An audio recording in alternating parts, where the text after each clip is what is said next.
Our good friend Jack Hanna's in the studio. That means anything can happen and probably will. Jack is, of course, the director emeritus of the Columbus Zoo, and he's picked out some amazing animals to bring in. What do you got for us? Well, right now we have an animal that is a beaver, the largest rodent in the United States, by the way. It's a rodent? It's a rodent. I didn't know that, I know, actually. yeah. He's got teeth just like a rat in the front, and obviously this coat is one of the most sought-after coats throughout, not just this country, but throughout the world, as well as the tail obviously is used for flapping like this, and that's to warn his buddies. He doesn't mind at all. No, and they have webbed feet, and a lot of times that's why the water's a little bit brown. I'm sorry, that was stupid. He defecates in the water. What are the odds that he's going to attack me in particular? No, you're fine. You don't have any beaver clothing on, so you're fine. But these animals are considered a pest, by the way, in a lot of parts of North America because they do. And I love beaver. I love the baby beaver. They're so cute to watch the dams they build. But a lot of times they'll dam up creeks and things and ranches in Montana and people like that. Doesn't help them a lot. Yeah, I can imagine. What else do we have this morning? All right, we have over here. We'll go ahead and get the beaver if we could. All right. What is this? Wow. Now this He's got animal quite here. the horizontal span there. This is Joe Christopher. And by the way, Joe's been with the zoo almost 40 years right now. Hey, Joan, how are you? We're pretty proud of Joe. But this is a lesser anteater, everybody. It's called a tamanduan. All right, you have the giant anteater, which looks very similar. Tamanduan? A tamanduan. Or lesser anteater. Can Ginger hold?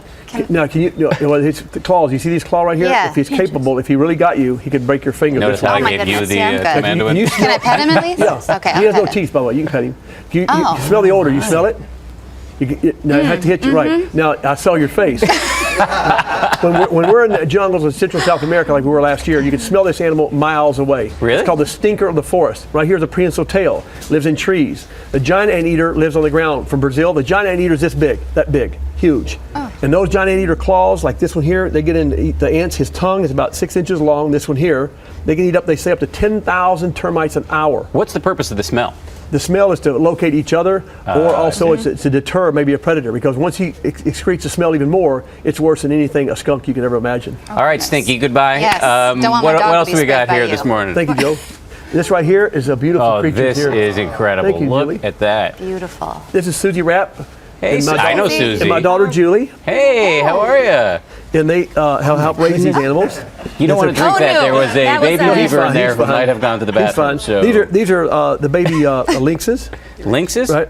The Siberian lynx, not the Canadian lynx. This cat here gets to be about anywhere from 50 to 60 pounds. And the Siberian lynx, everyone they think is now extinct in the wild. They're just still studying to find out. Totally gone in Siberia. Can we pet? Yeah, Are they? yeah, go ahead. So these are babies. They're friendly? Now these animals were hunted to extinction almost because of their pelts. One of the most sought after pelts in the world. That's not the problem anymore. They're a solitary cat, live at altitudes of 5,000 to 15,000 feet. They cannot locate the females when they cycle. So it's a sad thing. Look at the back foot here if you could, real quickly. You see the back foot here? See how flat this back foot is? Yeah, that's for like climbing? a snowshoe. I Exactly. see. In the snow, it doesn't run on its pads. It runs on the whole back part of the leg, like a snowshoe would. Right. They are incredibly Aren't they beautiful. something? Beautiful. I think we've got time for one more animal. But let's try to make sure that the Okay. No lynx more does water. not Yeah. attack this. Right. This right here, look at everybody, this. is the largest owl in the world. Now, you Wow. if you ever asked the question, what animals found on every continent except Antarctica? What species of animal? Only one in the world, the owl species. Every continent except Antarctica. Next time you're asked that Trivia. question, Ginger. It's going to You be got an tomorrow, answer. I know it. Exactly. Yeah. And this owl here, look at the talons. You wonder why he wears that glove? A bald eagle has 1,000 pounds of pressure per square inch. If this were a wild bird, not that it would do this, it would go through Grant's skin, muscle, and right to the bone. That's how powerful. Now, why does the owl turn his head like that? Because his eyeballs are so big, they cannot turn in the socket. People don't know that. That's why he has to go like this. He can't really? turn his, like if you see a pretty girl somewhere, you go like this. See